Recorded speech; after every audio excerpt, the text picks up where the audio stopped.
في مسار المغرب الأقصى وفي مسار دول الربيع العربي وفي مسار دول شمال أفريقيا بشكل عام. كل الأعين الآن متجهة إلى المغرب وكلها تركز حول إمكانية نجاح هذه التجربة وإمكانية الاستمرار هذه التجربة في صياغة نموذج إصلاحي يستطيع أن يزهر في المنطقة المغاربية والعربية بشكل عام في ظل خريف يبدو أنه أطبق على مختلف الدول العربية. وأنت تلاحظ هذه الدماء التي تسيل في سوريا وفي مصر وفي اليمن وفي ليبيا كلها لم تستطع أن تصل إلى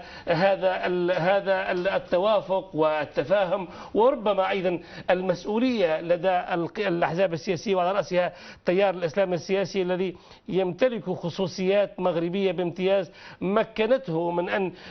يقود هذه الحكومة لمدة 5 سنوات وأن يحقق إنجازات سياسية واقتصادية مهمة اعترف بها حتى الملك محمد السادس عندما ألقى خطابا للبنوك ولرؤساء البنوك الذين عقدوا قبل أيام قمة لهم في مراكش، عندما قال لهم بأن المغرب استطاع أن يتجاوز الأزمة الاقتصادية بحكمة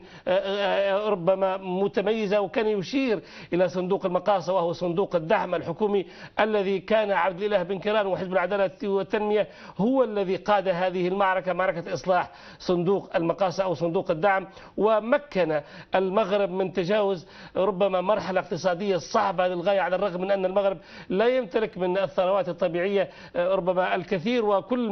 ما يملكه هو الاعتماد على القروض واعتماد على السياحة واعتماد أيضا على مداخيل بسيطة من الفلاحة وربما من بعض الثروات الباطنية كالفوسفات وغيرها. لكن كما قلت لك ما يجري اليوم في المغرب هو محطة أخرى ومتميزة. إلى حد الآن نحن نقارب تقريبا لا زال بيننا وبين إغلاق المكاتب 1.5 ساعة،